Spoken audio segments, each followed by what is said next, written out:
We were able to get all of our money that we invested out of the deal and cash flow for the foreseeable future. We're gonna target what's called a BRRRR, starting with the panels on the side. We'll replace what we need to. So there's one thing I don't like about this house at all. It's gonna be to convert it to a 3-bedroom house. When we look around the walls, you can see that there's clear evidence of water intrusion. We're gonna flip the script on this property.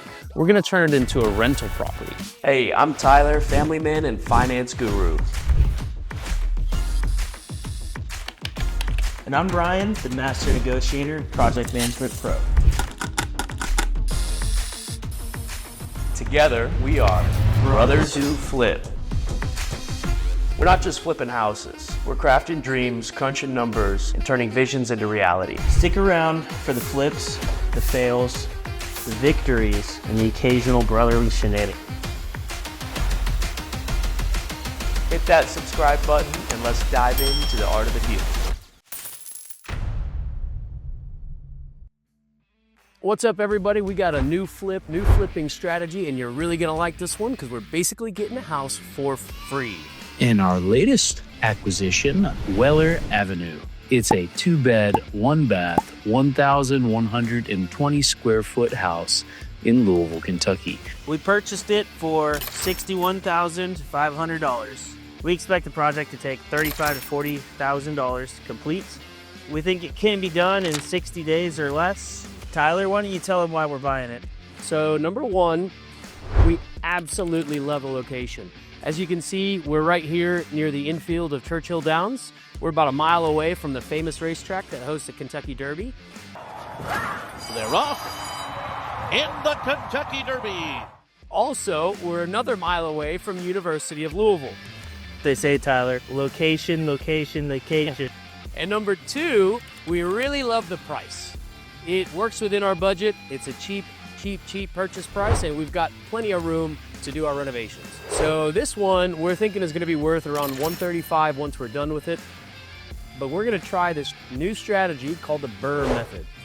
So if we can put renters in there and possibly get it to appraise higher, we should be able to pull all of our money out of the deal, keep the property, and maintain stable rental income for years to come. At first glance, this house looks pretty nice, but we noticed some things right off the bat that we need to address. Starting with the panels on the side. The siding, it looks all right. There's some stains, some dirtiness, so we'll pressure wash what we can, and we'll replace what we need to. In regards to the concrete, we're gonna paint all of it, make it look nice and refreshed.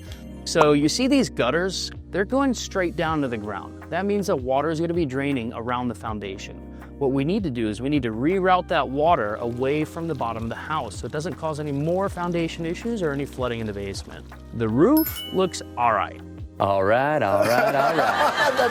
It's a rental property, so we'll just pressure wash it, make it look nice and clean, and we'll call it a day. There's some flashing around the chimney that needs to be replaced, so we'll handle that. Finally, the doors and windows, I'd say they're probably about 50%. As you can see, there's a little bit of trash, some uncut grass, and some leaves on the ground, so we'll go ahead and clean all that up to get a full picture of what the exterior of this house is gonna look like. So we're gonna replace, once again, what we need to, and then we'll touch up all the things that we don't have to replace. Let's see what the interior looks like. We bought this house from a very tired landlord. We have tenants in here that were here for a while, but they obviously have trashed the place. Junk cars in the yard, etc. He came in and said, "Hey, we'll take this problem off your hands." That's where you find the best opportunity. The very first thing we're gonna do with this house is obviously get the junk out. Once that's out, we get a better idea. The shape of the floors. It's clear that after many years of remodeling this house for renters, they cheaply fixed a lot of things.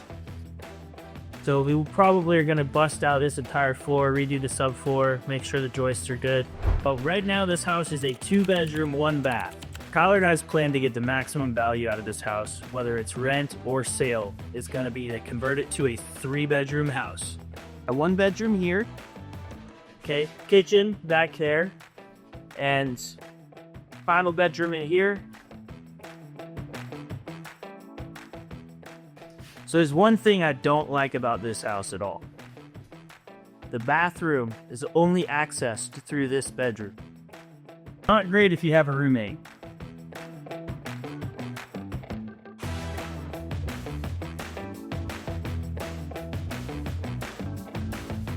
Regionally, this was the washer and dryer.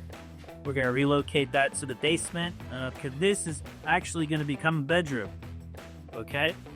Now, over here, this is the old kitchen. For this to become a bedroom, we have to have something called egress. Now, this door and this door is considered egress. Egress is where a firefighter could enter the house in the event of an emergency. When you don't have an exterior door, your windows need to be large enough for a firefighter to crawl through with all their gear.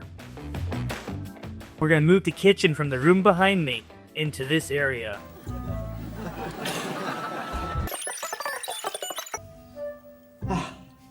Let's go check out the basement. So down here in the basement, when we look around the walls, you can see that there's clear evidence of water intrusion. One bonus about this house was it did come with a new water heater. In here, there's been some settling of the foundation and it needs to be resupported. The furnace is Goodman. It's only a couple years old, so we're gonna keep it. One of the most important things we look at when we're checking out houses is the electric panel. We want to make sure that it isn't a potential fire hazard and that it has enough power for the house. Now, we're not adding any new circuits in this property, so this panel will do just fine. Part of our water prevention that we're going to do is actually put stucco to fill in all these cracks and make it smooth. Then we're going to come back with a waterproof sealant, kind of like a paint, go top to bottom with it.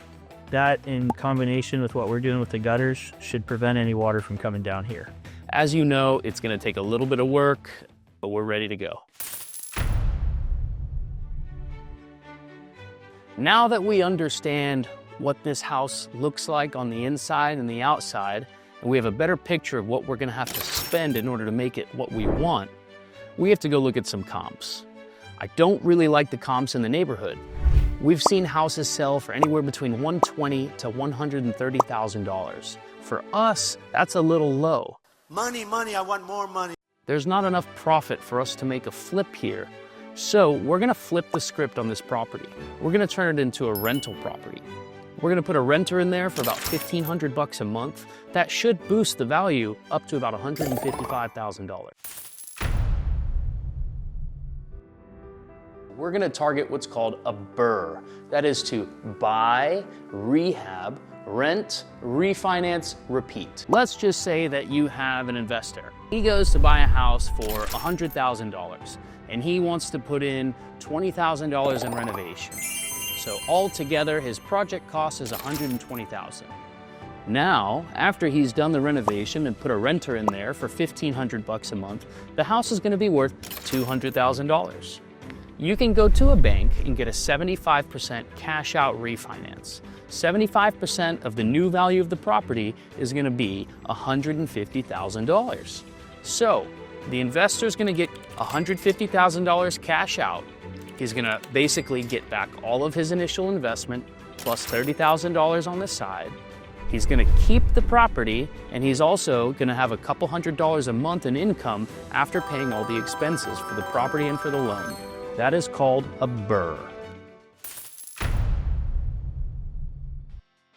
If you remember, when we bought Weller, it was in really bad shape. So the exterior repairs, it cost us $4,165. We had to replace and wrap 6 windows. That cost us $3,825. We spent $6,300 on interior paint and some pest control that needed to be done. I think our largest isolated expense was the kitchen. We spent $9,650 on appliances, countertops, and cabinets. It does not include the plumbing that we had to move to create that third bedroom. To add that hallway and move the kitchen from the back room to the center room, and frame a hallway to allow access to the bathroom. Cost us $4,659. The bathroom is also pretty steep, a little more than we thought. We had to do some subfloor repairs, a little bit of framing. That cost us about $4,000 to complete. And then our plumbing and electric costs were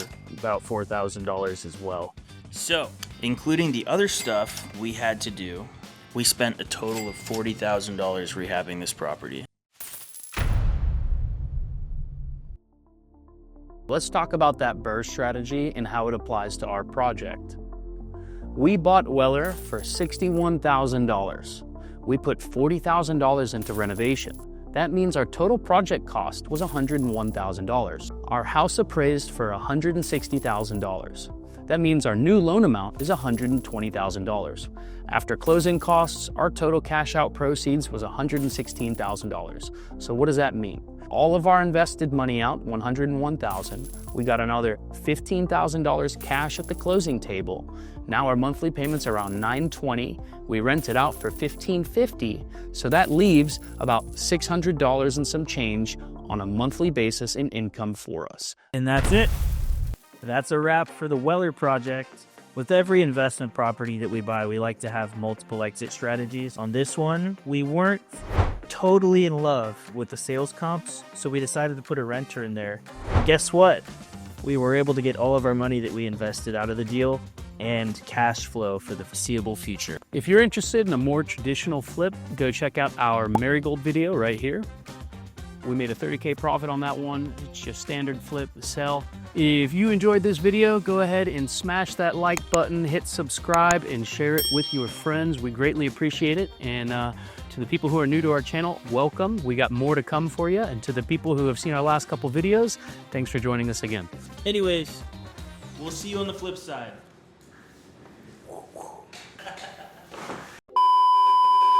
Okay. Gotta fix my hair. Aren't you usually gonna sit that high up? Mother. Fine.